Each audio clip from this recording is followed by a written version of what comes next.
Hello Libra, welcome to the Plaid Sheep Oracle. Your reading is very interesting. So I've been doing something different here in this eclipse tunnel between the new moon on the 14th and then the Scorpio new moon that will be on November 13th, and in what I think of as Samhain season. I don't see Samhain or any of the cross quarters as just a single day. And for me, it is this new moon to new moon.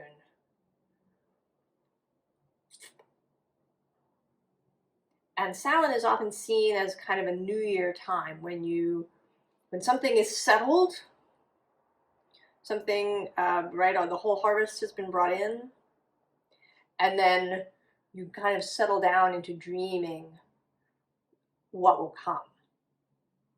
So I've asked two questions. What are you putting to rest?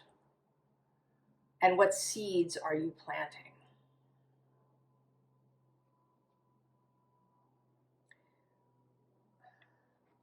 So in the putting to rest, so interesting, what came up for you is freedom. But I think that what this is about is you're putting to rest what you think, kind of maybe what you think freedom is, your definition of freedom, and what you believe you have to do in order to attain it.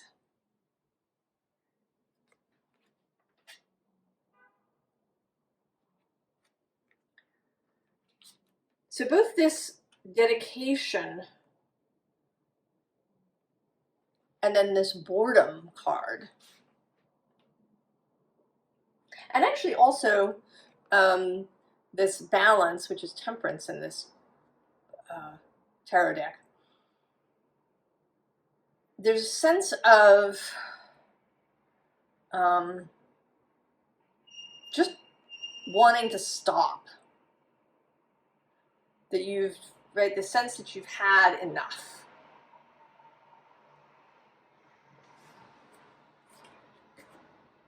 That, you know, in this dedication card, right, there's all these arrows. You've just had enough of doing whatever this is. And I think this is doing those things that Libra is often known for or stereotyped with, which is perhaps being the one who takes care of the harmony in situations. Being the diplomat, being the peacemaker, sometimes being the manipulator in order to, right, to keep things nice and harmonious.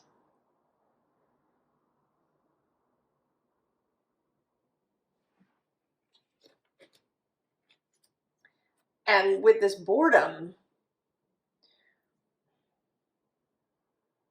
that you've had enough. And so now, right, you want all of that to be done. You don't want to do that anymore, Libra.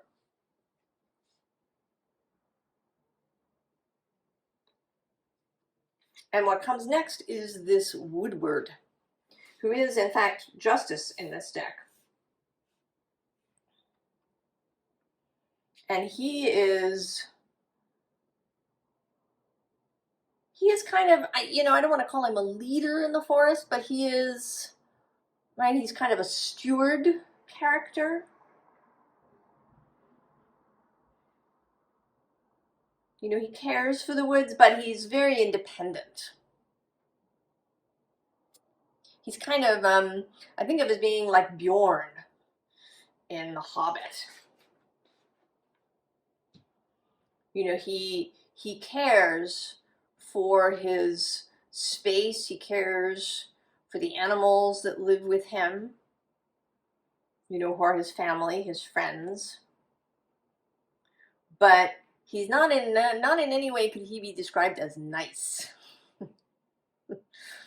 He has kindness, he has generosity, but he is not nice.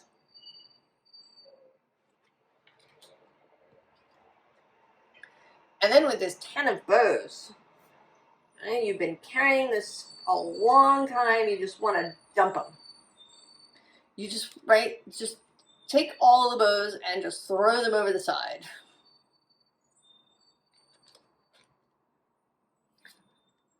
Bring on the tower, the blasted oak.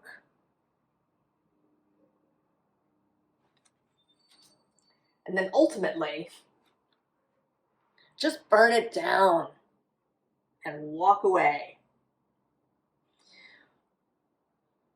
So it seems that maybe you have formed the idea that in order to be free of these obligations and weights that you've carried for a long time, that you have to blow everything up. That a tower moment is required, either one that's generated by you or one that arrives. That maybe you've been hoping for a tower, maybe you secretly, subconsciously, been hoping for a tower. Something that would just blow everything apart. And then you could walk away and start something new with this Ace of Earth. A completely new life, a new arrangement, a new business. This does feel, it could be a single thing. It could be that you've had it at work and you're kind of hoping for a crash. But it feels bigger than that. It feels like this energy touches all the different parts of your life.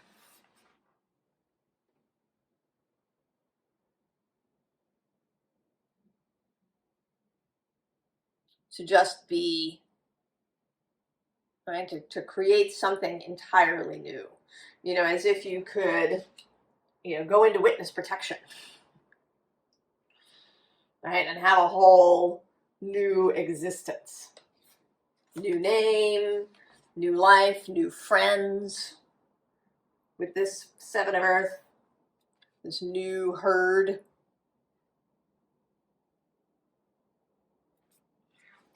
And that once you were in this place, then you could really, right, get down to figuring out how it should be perfect. That you would really get everything lined up, not like for yourself. You know, it almost, another thing that's popping into my mind is that sort of meme that, you know, of a mother being really glad to end up in the hospital because then she gets a break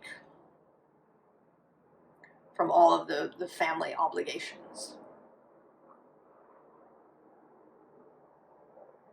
So that you just feel like something that the only way out, the only way to reach freedom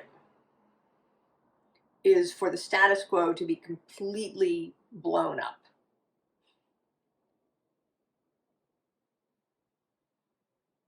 And, you know, I think that, you know, as I've been doing these readings, I think that maybe for many of us, the what is being put to rest is a bit, or maybe almost entirely, subconscious until this moment.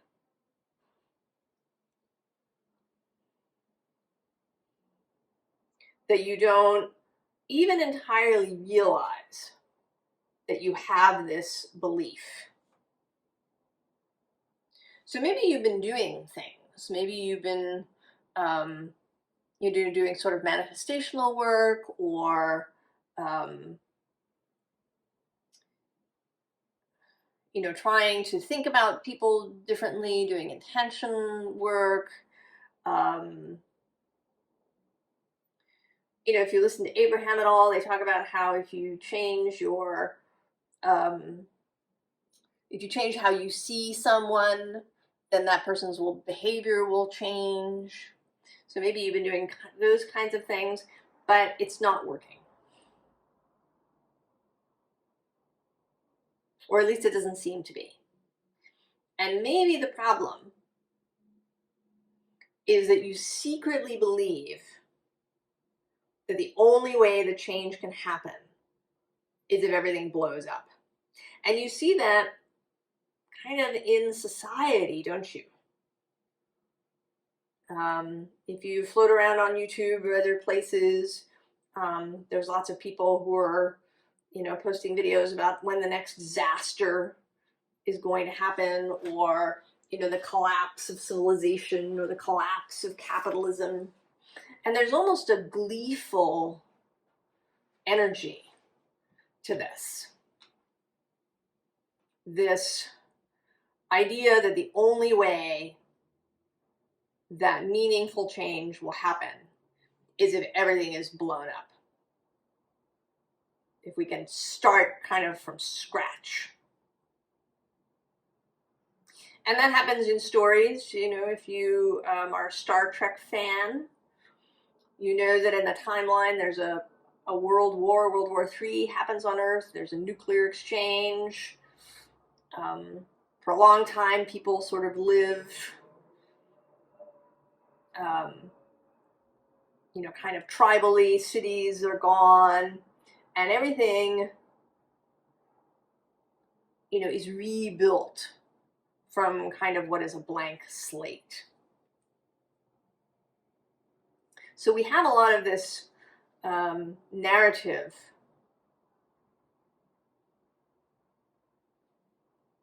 that might be creating this belief for you.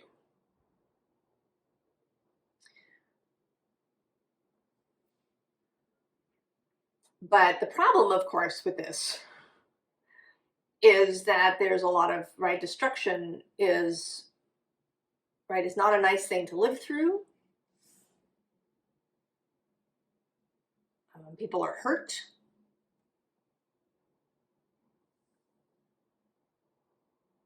There's a lot of loss and waste that happens.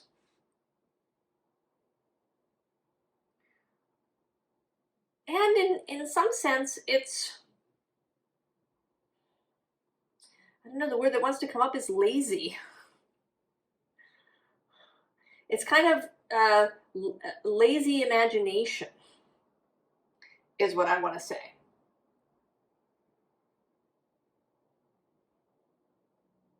So, the advice, really interesting because it starts with the Tower. But underneath the Tower is the Three of Sacred Circles, which is all about collaboration and co-creation.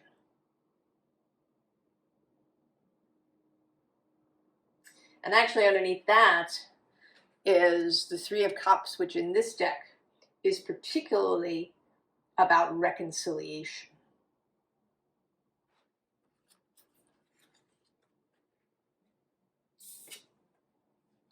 And the Ace of Swords. The new idea. Imagination really set free. The ability to envision a path forward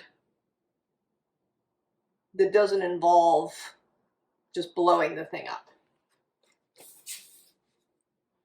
Right? Because then we have this Three of Staves, again, collaboration, working together. And in this deck, you know, with this boat, traveling, not literally, but inspirationally.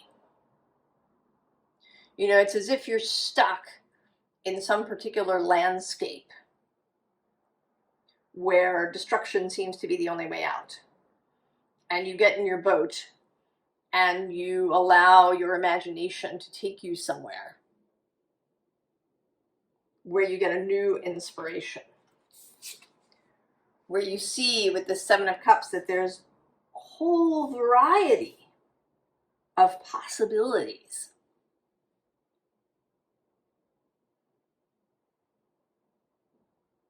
That there isn't just the one way forward.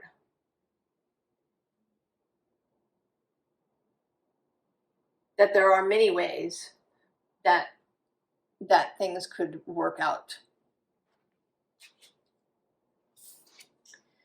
And then with this Six of Pentacles, this is a potlatch tree. Right? Neighbors helping each other out. Some people bring things here because they have enough to share. And then when people are in need, they can go and receive.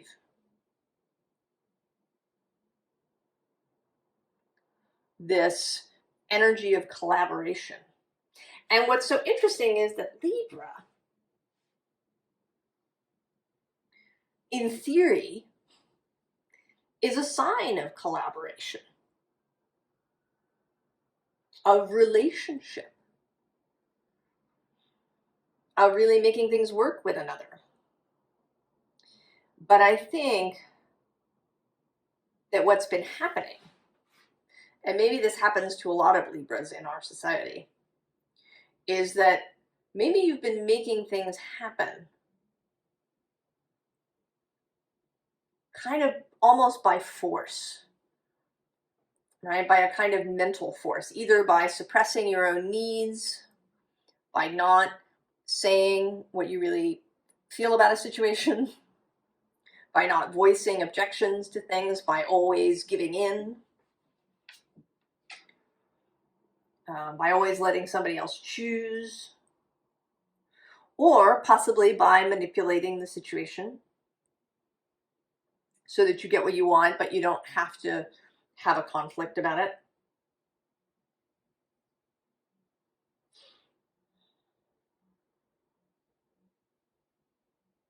Because that feels, right? It feels easier, feels nicer.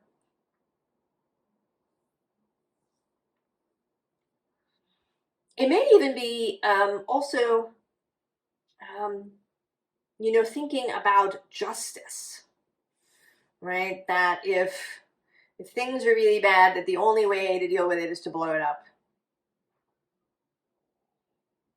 For, those who are responsible for the injustice to just be eliminated.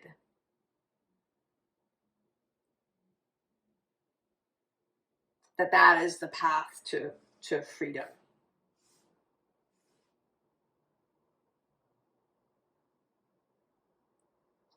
So, what seeds are being planted? And this is really interesting. So there were two cards, and I wasn't really sure which one it wanted to be. And the one I chose, the first one I chose out of the two, is this Swelgeness, which is about the past. And in this particular card, it's about, right, this whirlpool of the past, how the past can keep you sucked in to a particular frame of reference, to a particular view of the world, a lens that you see things out of.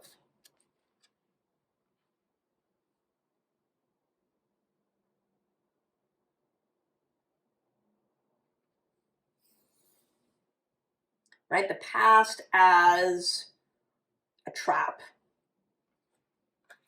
And then the other card that wanted to come out, so interesting, is this 8%, which is burst out free.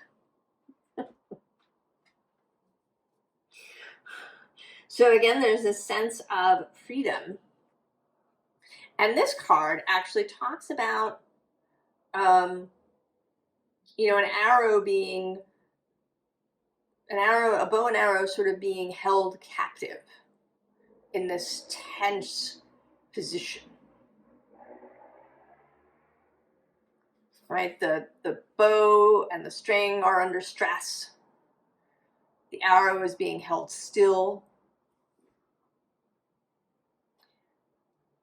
And then when it's finally let loose, then the arrow can do what it does.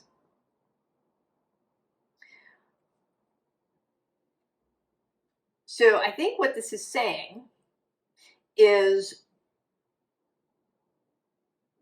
you know, that you don't, right, that you've been holding, it's like you've been holding this arrow forever.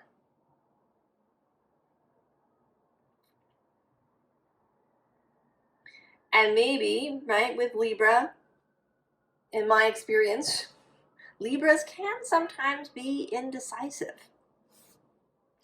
And I feel like it's a little bit about the harmony question, right? Which choice will be most harmonious for all?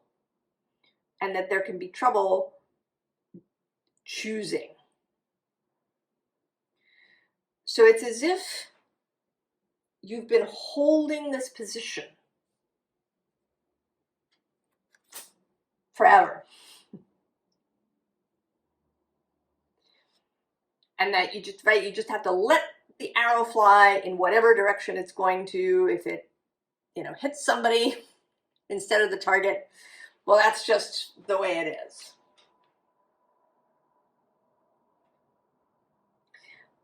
But the seed that wants to be planted is that this is not necessary. You don't have to hold the arrow forever, because you don't have just one. You actually, in this first card, you have 9.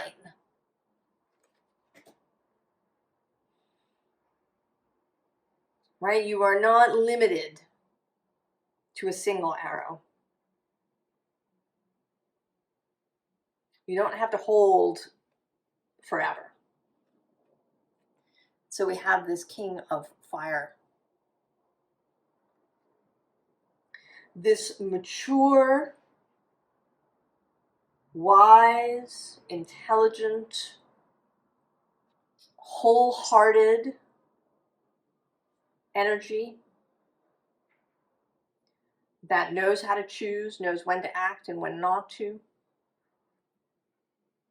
acts with heart and passion when the time comes, is available to others, but, you know, is not a pushover, is not nice, will speak the truth, but from a space of care.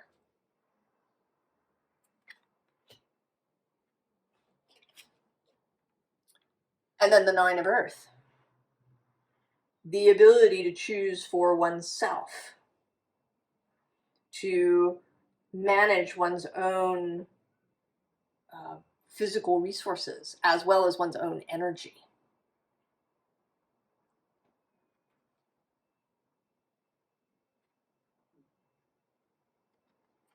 To be independent. But here with this Ace of Water, to also be open-hearted.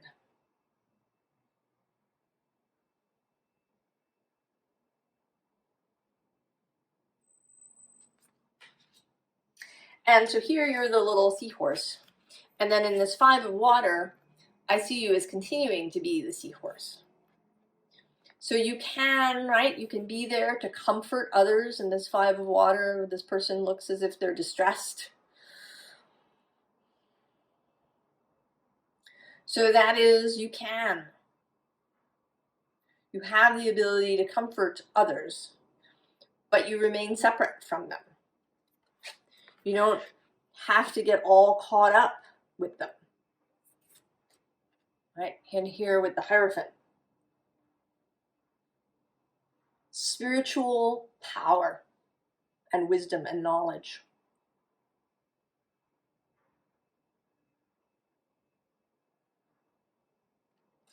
So you aren't, right? You're not at the mercy of the situation.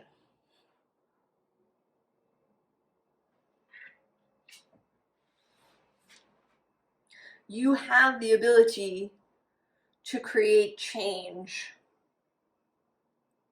without blowing everything up.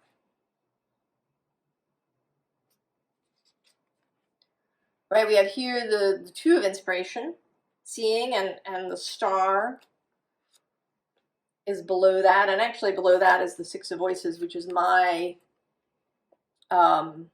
Source is with you card, right? This is you and this being a source supporting you, guiding you, assisting you.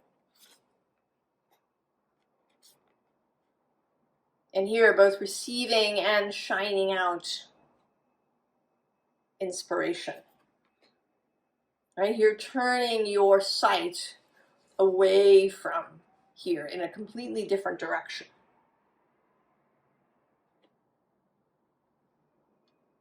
This ability for imagination to show you a different way out.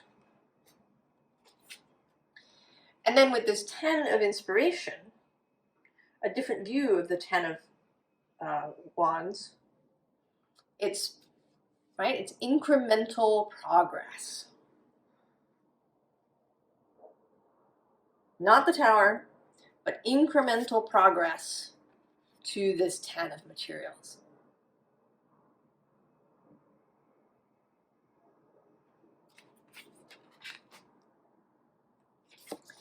And here with this 5 of Emotions, freedom of feeling, right? It's actually, right, this card repeats, the 5 of Water repeats, but this time it's you being free with how you feel.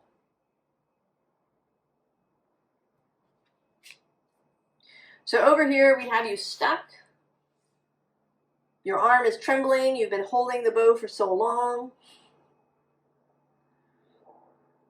Everything is, you're sick of it. You're bored of it. You just want to drop the whole thing, blow it up, and start again.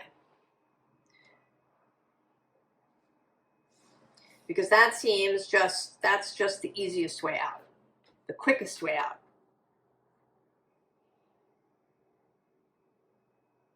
But there's a good chance that you would regret that later.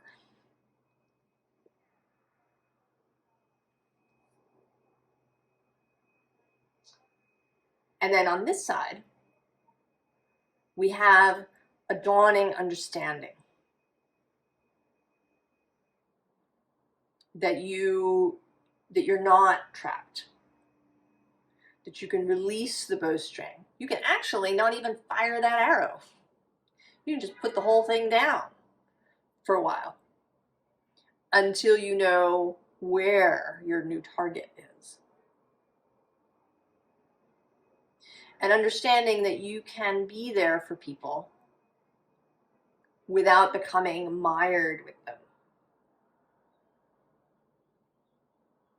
That you have agency over your own reality. And that you can be truthful about how you feel about things.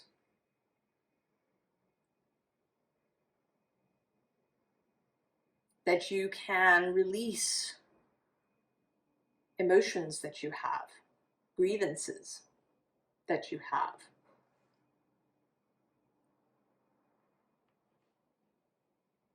That you're not required to keep it all together all the time for everybody else. So what is the advice?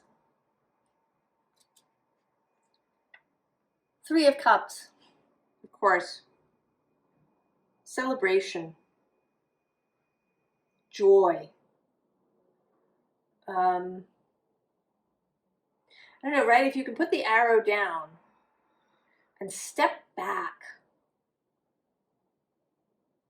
Step back and, right, take a little time here in this energy to assess, to see what's there, to see the people around you who perhaps you've become sick of, to see them anew.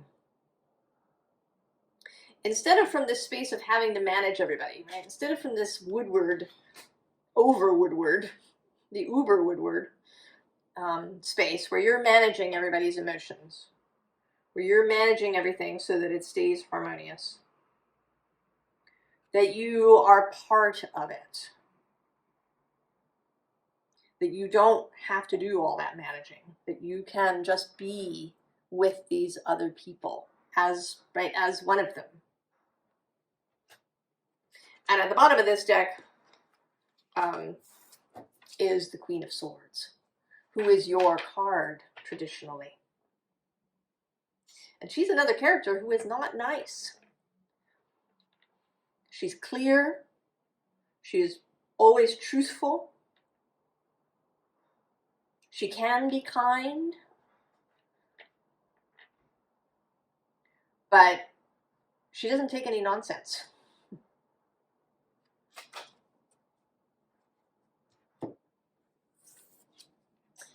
And then we have the Eight of Pentacles, which is becoming re-enchanted with life. Right? This is, right? It's this bag of the new Ace of Pentacles. But instead of this being created out of destruction through the Tower, it's created through the Eight of Pentacles, of sacred labor.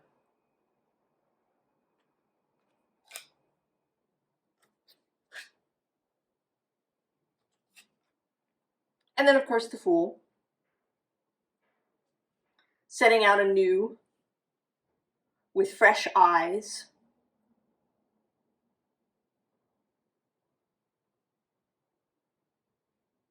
setting out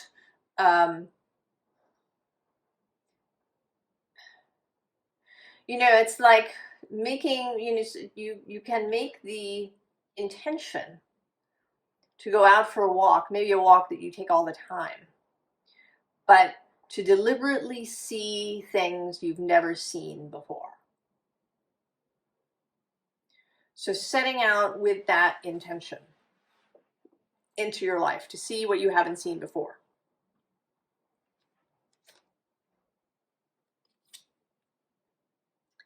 And then here, right, scissors.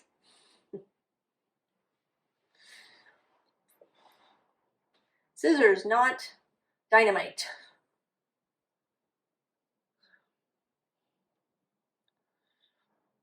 Or a match, right? You're not, you know, if you had, right, it's like having a suit of clothes. And rather than like setting it on fire or throwing it out, doing some alterations on it. You know, perhaps it's shortening the length. Maybe it's adding pockets. Maybe adding some embellishment. Letting out some seams or taking in some seams. Doing alteration rather than wholesale destruction.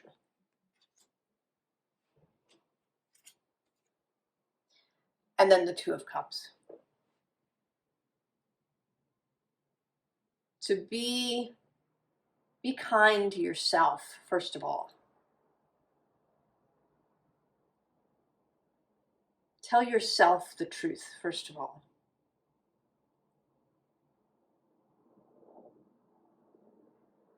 Really sit with yourself. What is it that you want to see? What kind of relationships do you want to have? What do you envision, right, for this beautiful Ten of Materials?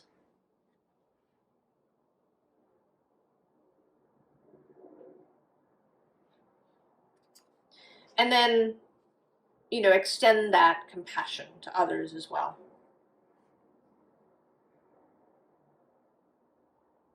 And remember, you know, you've trained people.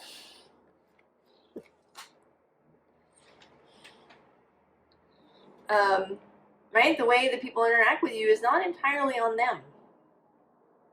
If you've known them for a while, you've trained them because of how you respond to different things.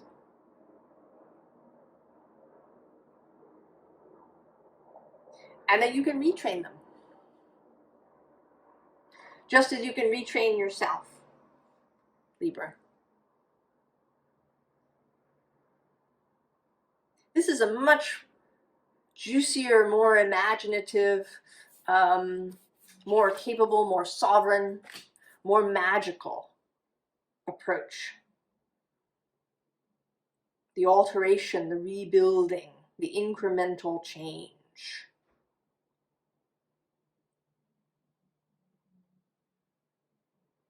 Rather than of wholesale destruction.